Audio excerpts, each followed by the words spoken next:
तो हेलो प्यारे बच्चों, कैसे आप सभी? आशा करता हूँ कि आप बढ़िया होंगे। चलिए, आपका स्वागत है एक बार फिर से आपके अपने चैनल पे। तो आज हम लोग देखेंगे, यानी कि क्लास 12 का जो ज्योग्राफी का सेशन चल रहा है, उसमें यानी कि चैप्टर नंबर 4, जिसका नाम है जल संसाधन। ठीक है, ये पार्ट 1 है, इसका पार्ट 2 आगे आएगा। ठीक, क्योंकि वीडियो थोड़ा लंबा ज्यादा हो जाएगा, जिसकी वजह से हमने 2 पार्ट में बांट, कितने पार्ट में बांट दिए? 2 पार्ट में बांट दिए। तो सबसे पहले हम लोग देखेंगे कि चैप्टर में जल संसाधन होता क्या है। इनसे पहले आप वीडियो को एक बार शेयर कर दीजिए अपने दोस्तों को, और यदि चैनल पे नए हैं तो चैनल को सब्सक्राइब कर लीजिए, ताकि आगे आपको आने वाले जो भी वीडियो हो उसका इंफॉर्मेशन सटीक सटीक मिल सके। और यदि वीडियो पे आप नए हैं तो आप पूरे वीडियो को देखिएगा, और लास्ट में यदि बढ़िया लगे, अच्छा लगे, तो आप वीडियो को लाइक कर दीजिएगा। चलो तो फिर स्टार्ट करें। चलिए, आ जाइए सारे आदमी। हाँ, बहुत बढ़िया। चलिए, तो सबसे पहले हम लोग देखेंगे आज जल संसाधन के बारे में। किसके बारे में? जल संसाधन के बारे में।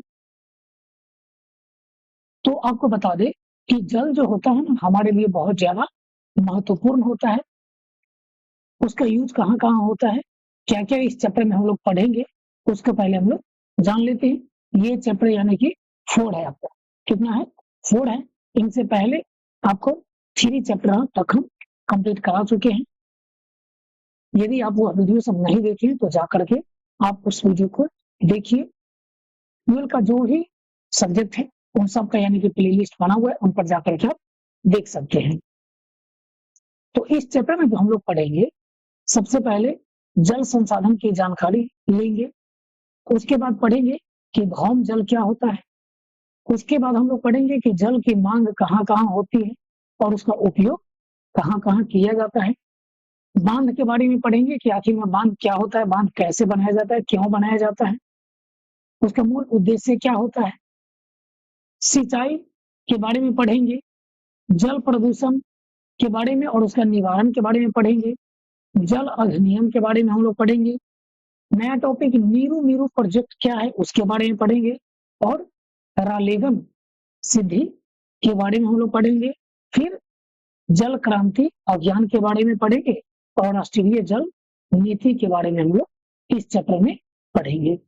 तो चलिए, आप लोग कॉपी और कलम लेकर के बैठिएगा, क्योंकि आपको नोट बनाना पड़ेगा। ठीक है, तो सबसे जो पहला है वो है जल। यदि आपको पूछे कि जल क्या होता है या जल संसाधन क्या है, या जल के बारे में आपको कुछ भी पूछे, तो आप यह लिख सकते हैं कि जल एक चक्रीय संसाधन है जो पृथ्वी पर प्रचुर मात्रा में पाया जाता है। पृथ्वी का लगभग 71% जो धरातल है वह पानी से आच्छादित है, यानी कि पानी से ढका हुआ है। किससे ढका हुआ है? पानी से ढका हुआ है। परंतु उतना पानी होने के बाद भी कुल जल का मात्र 3% ही है अलवणीय जल। कितना परसेंट? 3% ही है अलवणीय जल, बाकी वह सब क्या है? खारा जल है। अलवणीय जल जो है एक छोटा सा भाग है। अब जैसे मान लीजिए कि सब 71% जो है, ठीक, यानी कि 100 लीटर पानी है, तो उसमें मात्र हमको 3 लीटर पानी कितना है? बढ़िया है। कितना है? 3 लीटर पानी ही बढ़िया है। और उसका भी एक छोटा सा भाग जो है वही मानव के उपयोग के लिए उपलब्ध है। इतना पानी में एक छोटा सा भाग जो है, मात्र एक तुच्छ भाग, वही हम लोग के लिए यानी कि जल है, जो कि पीने लायक ये सब है। आगे है कि अलवणीय जल मुख्य रूप से विवाद का कारण बन गया है। यानी कि एक राज्य दूसरे राज्य, अभी वर्तमान में क्या है कि जल हर जगह कमी है। जल की हर जगह क्या है? कमी है। और उस समय क्या होता है कि जल की जब कमी होती है ना, तो एक राज्य दूसरे राज्य से विवादित करते हैं, एक समाज दूसरे समाज से, एक संप्रदाय दूसरे संप्रदाय से, इन सब में जल का कारण बना हुआ है, जल के यानी कि लिए झगड़ा भी होता है। अब जैसे गांव में ही है कि जितना भी जो पहले कल था, ठीक, नल जो था ना, जिसका यानी कि लगभग 85 फीट, गांव में तो ज्यादा होता नहीं, 85 फीट यानी कि जो कि पाइप जिनका हाला हुआ था, उन सब का पानी क्या है, खराब हो चुका है, यानी कि पीने लायक नहीं है। तो इस प्रकार से जल एक समस्या बन गई है। अब है कि भारत के जल संसाधन, यानी कि भारत में जो है जल संसाधन किस प्रकार है, तो भारत में विश्व के धरातलीय क्षेत्र का लगभग 2.45% जल संसाधन का और 4% जनसंख्या का लगभग 16% भाग पाया जाता है। यानी कि पूरे विश्व का मात्र यानी कि 2.5% से कम, यानी कि 2.45% ही जल संसाधन है। कहाँ पे, तो भारत में, वो भी बढ़िया जल, ठीक। और उसमें भी क्या, उसका 4% जनसंख्या का लगभग 16% भाग उसी जल पर निर्भर है। यानी कि उसी जल पर 16% भाग यानी कि निर्भर है पूरे टोटल में। देश में कुल जल उपयोगी जो संसाधन है वो 1122 घन किलोमीटर है। कितना है, 1122 घन किलोमीटर है। देश में एक वर्ष में वर्षा से जो प्राप्त होता है ना कुल जल, वो कितना होता है, 4000 घन किलोमीटर। यानी कि 1 किलोमीटर में 4000 घन यानी कि किलो वाटर आता है। कितना, 4000 किलो, ठीक। यानी कि वर्षा जब होती है ना, तो सबसे ज्यादा पानी जो रिश्ता है नीचे जाता है, ठीक, वह कितना, 4000 किलो आता है। और धरातलीय जल जो है वो भौम जल से 1869 किलोमीटर प्राप्त होता है, किलोमीटर प्राप्त होता है। यानी कि आपको बता दें कि भूमि से जो जल होता है ना, वो 1 किलोमीटर में लगभग कितना, तो 1869 लीटर, यानी कि जो बढ़िया जल है वो हमको प्राप्त होता है। कहाँ से, तो भूमि से। कहाँ से प्राप्त होता है, भूमि से। आपसे क्वेश्चन पूछिए कि बताइए एक वर्ष में वर्षा से प्राप्त जल कुल कितना घन किलोमीटर होता है, तो 4000 घन किलोमीटर। कितना घन किलोमीटर, 4000 घन किलोमीटर। और भौम जल से कितना प्राप्त होता है, तो 1869 किलोमीटर। यानी 1 किलोमीटर में इतना। यहाँ तक क्लियर है, चलिए। हाँ, आप लोग शेयर करते रहिए। आगे आपका है कि धरातलीय जल संसाधन, यानी कि धरातल भूमि जो है उस पर जो जल है ना, उसको कितने स्रोत है, उसका जो स्रोत कितना है, तो वह 4 है। कितना स्रोत है, 4। यानी कि भूमि पर जो जल है उसके कितने भागों में बांटा गया, तो 4 भागों में बांटा गया। कहाँ कहाँ है, तो नदी में है। कहाँ है, नदी में, रिवर में, झील में है, तलैया में है और तालाब में है। तलैया किसको कहते हैं, जो नहर टाइप के नहीं होता है, या फिर छोटा छोटा जो होता है उसको कहते हैं तलैया। तो इन जो है ये सब यानी कि धरातलीय जो स्रोत है पानी का, वो सब है। इसमें पानी जमा होता है। देश में कुल नदी, यानी कि हमारे देश में बहुत ज्यादा नदी भी है। सबसे लंबी नदी कौन है, बताइए। हाँ, बिल्कुल सही। सबसे लंबी नदी जो है वो गंगा है। कौन सी नदी है, गंगा है। और उनकी सहायक नदी जिनकी लंबाई 1.6 किलोमीटर से यानी कि 1.6 किलोमीटर से ज्यादा जो है उन सब को मिला करके पूरे भारत में सभी छोटी बड़ी नदी मिला करके कितना है, तो 10,308 नदियां हैं। कितना नदियां हैं? 10,308 नदियां है। कहाँ? तो भारत में। कहाँ पे? भारत में टोटल नदी कितना है? 10,307। अब भारत में सभी नदी बेसिन औसत वार्षिक प्रवाह 1869 किलोमीटर होने का अनुमान है। यानी कि जितना भी नदी बेसिन सब है उन सब में जो प्रवाह जो है वो 1869 घन किलोमीटर, यानी कि 1 किलोमीटर में जो नदी में पानी जो है वो कितना है? 1869, यानी कि अनुमान लगाया गया। क्या लगाया गया? अनुमान लगाया गया।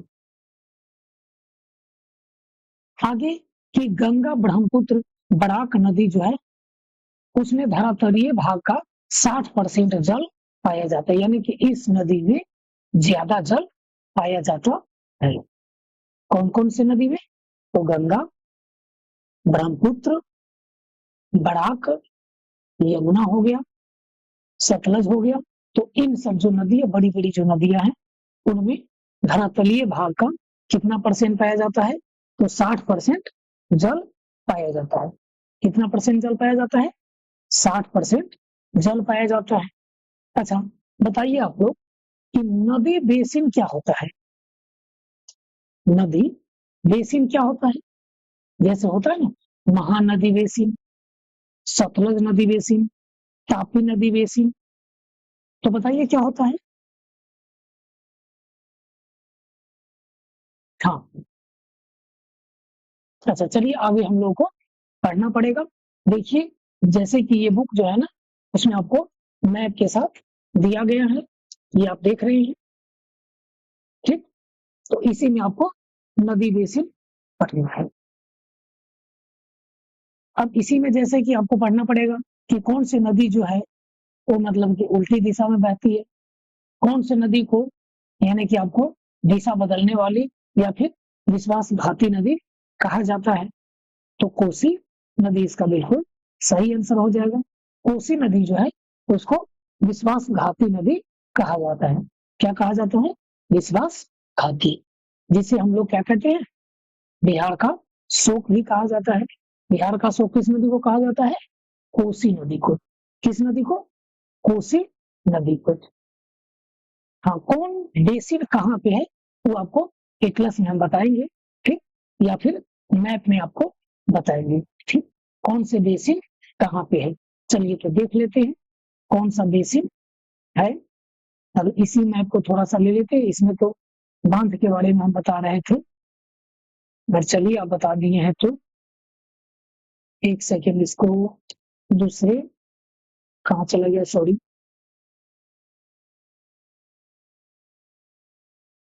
एक सेकेंड, चलिए देखिए। तो अब इसमें हम थोड़ा सा नदी बेसिन का चर्चा कर लेते हैं। ठीक, तो आपसे नदी बेसिन में क्या पूछेगा कि बताइए कि फलना जो बेसिन नदी बेसिन है वो कहाँ पर है। यानी कि आपसे पूछ देगा कि बताइए ब्रह्मपुत्र बेसिन कहाँ पे है। तो ब्रह्मपुत्र नदी कहाँ पे है? तो ब्रह्मपुत्र नदी आपका हो जाता है असम में। कहाँ पे? असम में। ये हो गया आपका कौन सा? ब्रह्मपुत्र। कौन से हो गया? ब्रह्मपुत्र नदी बेसिन। कौन सा नदी बेसिन हो गया? ब्रह्मपुत्र नदी बेसिन। तो कहाँ पे है? तो असम में है। कहाँ पे? असम में। उसी प्रकार से आपसे पूछेगा कि बताइए मिजोरम में कौन सी नदी बेसिन है। तो मिजोरम में आपका बराक नदी बेसिन है। कौन सा है? बराक नदी बेसिन। कौन सा नदी बेसिन है? बराक नदी बेसिन है। हाँ, म्यांमार साइड में, असम में भी है, दोनों में मिला हुआ है। ठीक है, आगे आपका चलो स्वर्ण रेखा। कौन सा नदी? स्वर्ण रेखा नदी बेसिन। ये कहाँ पे है? तो ये आपका है वेस्ट बंगाल और उड़ीसा में। यानी कि यहाँ पर हो गया आपका स्वर्ण रेखा। कौन हो गया? स्वर्ण रेखा नदी बेसिन। स्वर्ण रेखा नदी बेसिन। बेसिन। ठीक, तो बताइए ब्रह्मपुत्रा बेसिन कहाँ पे है? तो असम में। बराक बेसिन कहाँ पे है? असम और फिर म्यांमार और मिजोरम के मध्य में है। उसके बाद स्वर्ण रेखा कहाँ है? तो पश्चिम बंगाल। कहाँ पे? पश्चिम बंगाल हो गया। उसी प्रकार से आगे आपको महानदी। कौन सा? महानदी। तो ये हो गया उड़ीसा में। कहाँ पर हो गया? उड़ीसा में। कौन सा? महानदी। महानदी कहाँ पे है? उड़ीसा में। महानदी कहाँ पर है? उड़ीसा में। बताइए महानदी कहाँ पर है? तो उड़ीसा। कहाँ पे है? उड़ीसा में। हाँ, आगे आपको ये भी पढ़ना पड़ेगा कि महानदी पर बांध भी है। कौन सा बांध है? हीरा कुंड बांध। कौन सा बांध है? हीरा कुंड बांध। ठीक, उसके लिए हम आगे पढ़ेंगे। उसके बाद आगे आपका है तापी बेसिन। कौन है? तापी बेसिन। यानी कि तापी नदी कहाँ पर है? तो आपको बताना पड़ेगा कि तापी नदी जो है वो यहाँ पर है। तापी कौन सा नदी है? तापी। तापी नदी बेसिन कहाँ पे है? तो महाराष्ट्र। कहाँ पे है? महाराष्ट्र में है। ठीक, उसी प्रकार से नर्मदा तो मध्य प्रदेश में। नर्मदा कहाँ पे? मध्य प्रदेश में। नर्मदा कहाँ पे? तो मध्य प्रदेश में है। अच्छा, गुजरात में कौन सा है? गुजरात में कौन सा है? बताइए तो। गुजरात में कौन सी नदी बेसिन है? तो हाँ, आपको याद होगा साबरमती। कौन सा है? साबरमती का संत तूने कर दिया कमाल। साबरमती नदी बेसिन। साबरमती नदी बेसिन कहाँ पे है? तो गुजरात में। कहाँ पे है? गुजरात में है। अच्छा, माही बताओ कहाँ पे है? माही जो है सो आपका गुजरात और राजस्थान दोनों में है। कौन सा? माही नदी बेसिन कहाँ पे है? तो गुजरात और राजस्थान। ठीक है, तो ये आपका है नदी बेसिन। क्या है? नदी बेसिन। उसी प्रकार से कृष्णा बेसिन कहाँ पे है? तो कर्नाटका में। कृष्णा बेसिन कहाँ पे है? तो कर्नाटका में। कृष्णा बेसिन। ठीक, पेरियार। पेरियार जो है वो कहाँ पे है? तो आपका चला आएगा आंध्र प्रदेश में। पेरियार कहाँ पे आएगा? आंध्र प्रदेश में। ठीक है, चलिए तो आपको ये सारा के सारा नदी बेसिन ध्यान में रखना है। बताइए ब्रह्मपुत्रा तो कहाँ पे? असम में। बराक कहाँ पे? तो मिजोरम और म्यांमार असम। उसके बाद स्वर्ण रेखा वेस्ट बंगाल। महानदी उड़ीसा। महानदी उड़ीसा। उसके बाद आपको पेरियार कहाँ पे? तो आंध्र प्रदेश। कृष्णा कर्नाटका में। तापी मध्य प्रदेश और फिर महाराष्ट्र। नर्मदा मध्य प्रदेश। माही राजस्थान और गुजरात। साबरमती गुजरात। तो ये सब आप दो चार बार इसको ध्यान दे लीजिएगा। ठीक है, चलिए अब हम लोग जहां पर थे वहां पे चलते हैं। कहां पर थे? तो यहाँ पे। ठीक, अब है कि भौम जल संसाधन। यानी भौम जल संसाधन होता है कि भूमि वाला जल संसाधन। बहुत जगह ऐसा है कि आपको भूमि के जल का सदुपयोग किया जाता है। सदुपयोग किया जाता है। जैसे हरियाणा हो गया, राजस्थान हो गया, पंजाब हो गया, तमिलनाडु हो गया। इन सब में भौम जल का उपयोग बहुत ज्यादा होता है। ठीक, आपसे क्वेश्चन पूछेगा कि भौम जल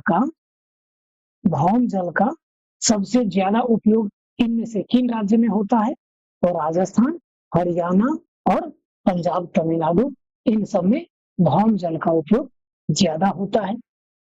भौम जल समझिए, जैसे बारिश नहीं होती है और बारिश होने के बाद भूमि के अंदर हम जल को रख लेते हैं, उसी को हम लोग कहते हैं भौम जल। ठीक है, चलिए आगे आपका लेगून। क्या है? लेगून। यानी कि आपको बता दे कि लेगून होता क्या है। देखिए, अब जैसे कि ये जो है राज्य सब देख रहे हैं, ये सब पानी से, समुद्र से सटा हुआ है। ठीक, समुद्र से सटा हुआ है। अब यहाँ पर जैसे मान लिए कि ये समुद्र से सटा हुआ है और यहाँ पर कोई फैक्ट्री लग गया उड़ीसा में। ठीक, भुवनेश्वर में फैक्ट्री लग गया, तो उस फैक्ट्री का कचरा सब तो फेंकाएगा कहाँ? तो समुद्र के किनारे फेंक देते हैं। कहाँ फेंक देते हैं? समुद्र के किनारे फेंक देते हैं। अब जैसे यहाँ पे मुंबई हो गया, उसमें यानी कि सब कचरा सब फेंक देते हैं। ठीक, तो उसी प्रकार से जैसे यहाँ पर कचरा जब फेंक दिए ना, तो ये कचरा जब इतना फेंक दिए, तो धीरे धीरे धीरे धीरे कचरा जो होता है ना, यानी कि बहुत ज्यादा जम जाता है। क्या हो जाता है? बहुत बड़ा कचरा, ज्यादा कचरा जब आ जाता है तो जम जाता है, वहीं पे रुक जाता है, जिसके कारण यानी कि पानी जो होता है यहाँ से लेकर के और यहाँ तक बंधा जाता है, और बीच में पानी रहता है, और इधर यानी कि बांध जैसा हो जाता है। तो यह एक प्रकार के झील बन जाता है। क्या बन जाता है? झील बन जाता है। ठीक, तो इसको हम लोग कहते हैं लैगून। क्या कहते हैं? लैगून। ये जो झील जो होता है वो खारे पानी का होता है। कैसा होता है? खारे पानी का। जैसे आप चिल्का झील का नाम सुने होइएगा। किस झील का नाम? चिल्का झील। तो चिल्का झील कहाँ पे है बताइए? तो उड़ीसा में है। कहाँ पे है? उड़ीसा में है। तो अब आपको पता चल गया होगा कि केरल हो गया, उड़ीसा हो गया, पश्चिम बंगाल हो गया, इन सब जो राज्य है वो समुद्र से सटा हुआ है, और उसके नजदीक में अनावश्यक पदार्थ जब रख दिया जाता है तो वह धीरे धीरे एक प्रकार का तालाब के रूप ले लेता है। उसे ही हम लोग कहते हैं लैगून झील। क्या कहते हैं? लैगून झील। उन झील को हम लोग क्या कहते हैं? लैगून झील। इसका जो पानी जो होता है वो किस प्रकार का होता है? वो खड़ा होता है। कैसा होता है? खड़ा होता है। अब आपको याद क्या करना है कि भारत में जो ये राज्य है उनमें कौन कौन राज्य जो है वह समुद्र के किनारे है। कौन कौन राज्य जो है वो समुद्र के किनारे है, वो आपको बताना है। तो टोटल जो है वो आपका 9 राज्य है जो कि समुद्र से सटा हुआ है। सबसे पहले आप याद कीजिएगा पश्चिम बंगाल। क्या याद कीजिएगा? पश्चिम बंगाल। उसके बाद उड़ीसा। उसके बाद क्या? उड़ीसा। और उसके बाद आंध्र प्रदेश। क्या याद कीजिएगा? आंध्र प्रदेश। ठीक, तो इशारा के साथ आपको याद करना है। ठीक, पश्चिम बंगाल, उड़ीसा, आंध्र प्रदेश। बोलिए तो। पश्चिम बंगाल, उड़ीसा, आंध्र प्रदेश। पश्चिम बंगाल, उड़ीसा और आंध्र प्रदेश। हाँ चलिए बोलिए। हाँ बिल्कुल सही। पश्चिम बंगाल, हाँ, आंध्र प्रदेश। ठीक, पश्चिम बंगाल, उड़ीसा, आंध्र प्रदेश। ठीक, उसके बाद आपका तमिलनाडु। क्या हो गया? तमिलनाडु। तो पश्चिम बंगाल, उत्तर प्रदेश, आंध्र प्रदेश, सॉरी उत्तर प्रदेश कहा गया, उड़ीसा, उड़ीसा, आंध्र प्रदेश और तमिलनाडु। ठीक, उसके बाद तो 1 2 3 4, चार इधर हो गया, और उसके बाद गुजरात, महाराष्ट्र, गोवा, कर्नाटक और केरल। 5 आपका इधर हो गया। ठीक, अब इधर से गुजरात हो गया, महाराष्ट्र हो गया, गोवा हो गया, कर्नाटक हो गया और केरल हो गया। गुजरात, महाराष्ट्र, गुजरात, महाराष्ट्र, गोवा, कर्नाटक और केरल। इधर से कौन कौन है? पश्चिम बंगाल, उड़ीसा, आंध्र प्रदेश, तमिलनाडु। पश्चिम बंगाल, उड़ीसा, आंध्र प्रदेश, तमिलनाडु। चलिए बताइए आप लोग। हाँ पहला, ठीक, दूसरा, हाँ, तीसरा, ठीक है, चौथा, ठीक, इधर से पहला गुजरात, दूसरा महाराष्ट्र, तीसरा गोवा, चौथा कर्नाटका, पांचवा केरल, पांचवा केरल। तो ये टोटल के टोटल आपको याद रखना है। ठीक, ये समुद्र से सटा हुआ राज्य है। आगे है कि जल की मांग और उपयोग, यानी कि जल का मांग कितना है, कहाँ कहाँ जल का मांग होता है और जल का उपयोग कहाँ कहाँ किया जाता है। तो जल का जो मांग है ना, वो सबसे ज्यादा कृषि कार्य के, सबसे ज्यादा किसके लिए है, कृषि कार्य के लिए है। क्योंकि भारत में 2/3 भाग पर कृषि होता है और आधा से ज्यादा यानी कि लगभग कि 60-70% जनसंख्या जो होता है वो केवल किस पर निर्भर है, तो कृषि पर ही निर्भर है। और कृषि के लिए क्या चाहिए, पानी चाहिए। और पानी का यानी कि सदुपयोग होगा कहां से, तो इसके लिए सरकार ने क्या बनाया, तो बांध बना दिए। क्या बना दिए, बांध बना दिए। और उस बांध का उपयोग हम लोग अनेक चीज में करते हैं। अब जैसे देखिए, अब यहां पर हो गया आपका ये उत्तराखंड, क्या हो गया, उत्तराखंड। ठीक, अब हाँ, तो यहाँ पर यानी कि जो बांध बनाया गया वो कौन सा बांध है, तो टिहरी, कौन सा बांध है, टिहरी बांध है। अब देखिए, अब जैसे कि यहाँ से पानी आया, ठीक, और यहाँ पर जमा हो जाता है, इसको यदि हम नहीं रोकेंगे तो सब के सब पंजाब होते हुए चला जाएगा। तो इसलिए सरकार ने क्या किए कि यहाँ पर एक बांध बनवा दिए। क्या बनवा दिए, बांध बनवा दिए। अब ये बांध जो बनवा दिए तो उसमें मौका छोड़ दिया जाता है। क्या छोड़ दिया जाता है, मौका। ठीक, टिहरी बांध जो जब बना तो उसमें मौका छोड़ दिया जाता है, यानी कि छेद जो होता है ना, कि इससे ऊपर जब पानी जाएगा तो उस छेद होकर के निकल जाएगा। और उसके बीच में यानी कि टरबाइन लगा दिया जाता है।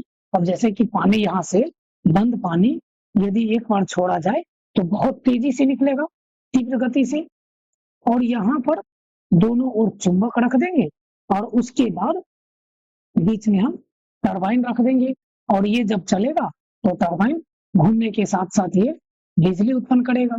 ठीक, तो एक तो हो गया कि बिजली उत्पन्न करेगा, दूसरा कि यहाँ से उसी पानी को हम लोग नहर द्वारा खेत में भेज देंगे। कहाँ भेज देंगे, खेत में भेज देंगे। तो सारा के सारा फसल भी यहाँ पर हो जाएगा। तो एक बार इन्वेस्ट करने के बाद यानी कि इससे अनेक फायदा होता है, अनेक फायदा। अब मान लिया कहीं झगड़ा हुआ तो सीधा के सीधा बांध यहाँ से तोड़ देंगे तो पूरा पंजाब सहित यानी कि पाकिस्तान पूरा हो जाएगा खत्म। तो एक साथ यानी कि बहुत ज्यादा उद्देश्य होता है, तो उसको हम लोग कहते हैं बहुउद्देशीय परियोजना। क्या कहते हैं, बहुउद्देशीय परियोजना। अब टिहरी बांध की जो ऊंचाई जो है वो 260.5 मीटर है। ठीक, 1 मीटर जो होता है लगभग 3 फीट होता है। कितना फीट, 3 फीट। और एक मंजिल जो मकान होता है वो लगभग 10 फीट होता है।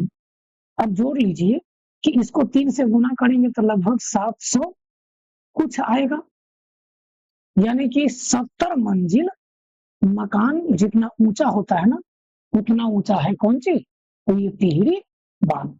कौन सा बांध, टिहरी बांध 70 मंजिल ऊंचा है। और यदि एक बार जब टूटे तो पूरा के पूरा पाकिस्तान क्या हो जाएगा, साफ हो जाएगा। यदि हम पानी, अभी यही ना हुआ था कि बांध को रोक दिया गया था। ठीक, तो टिहरी जो बांध है वो कहाँ पे है, तो उत्तराखंड में। कहाँ पे है, उत्तराखंड में है। उसी प्रकार से एक बांध आपको मिलेगा असम में। यहाँ पे चलो उनसे पहले उड़ीसा, उड़ीसा में एक महानदी है वहां भी एक बांध है जिनका नाम है हीराकुंड। क्या नाम है? हीरा कुंड बांध। हीरा कुंड बांध, यानी कि यह बांध जो है वो सबसे लंबा बांध है। कौन सा बांध है? सबसे लंबा बांध है, जो कि कौन है? हीराकुंड बांध है। ठीक, तो बांध आपको याद रखना है। चलिए आगे चले।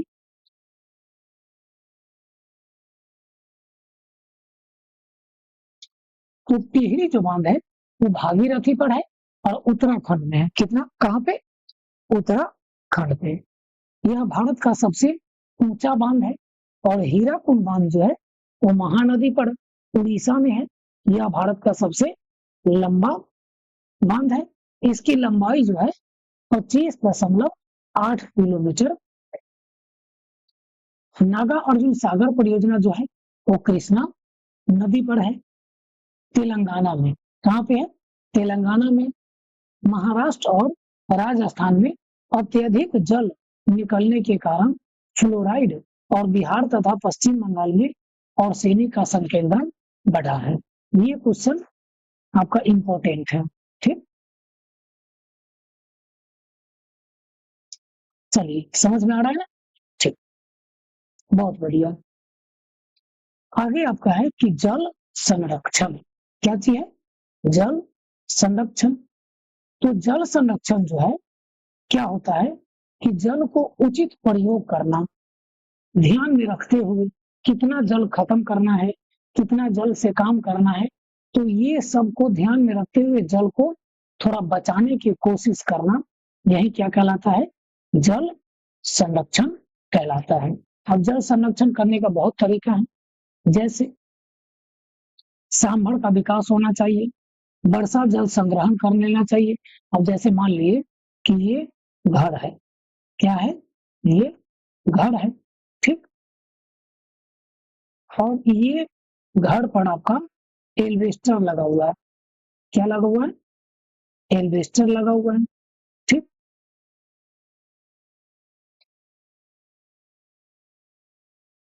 ये आपका घर है। एक खिड़की इधर से भी है। अब इस पर एल्वेस्टर लगा हुआ है। ठीक है, अब इस पर जब बारिश होगी तो बारिश की बूंदे आएगी। और यदि हम इस पानी को क्या करेंगे कि एक पंप द्वारा, एक पाइप द्वारा, यदि हम यहाँ पे एक बड़ा सा गड्ढा खोद लेंगे और इस गड्ढा में गिरा देंगे, तो क्या होगा कि फ्यूचर में हम इसका यूज कर सकते हैं। ठीक, तो ऐसे करके यानी कि हम उसको जल को बचा सकते हैं, वर्षा जल संग्रह करके। ठीक, तो ऐसा कहाँ किया जाता है? तो राजस्थान वगैरह में किया जाता है, वर्षा जल संग्रह करके। चलिए तो फिर रहने देते हैं आज तक, आज इतना ही तक। अगले वीडियो में हम देखेंगे। यदि आपको वीडियो पसंद आए तो वीडियो को लाइक कीजिएगा, अपने दोस्तों को शेयर कीजिएगा। कोई भी डाउट हो तो आप कमेंट में पूछ सकते हैं। चलिए, जय हिंद।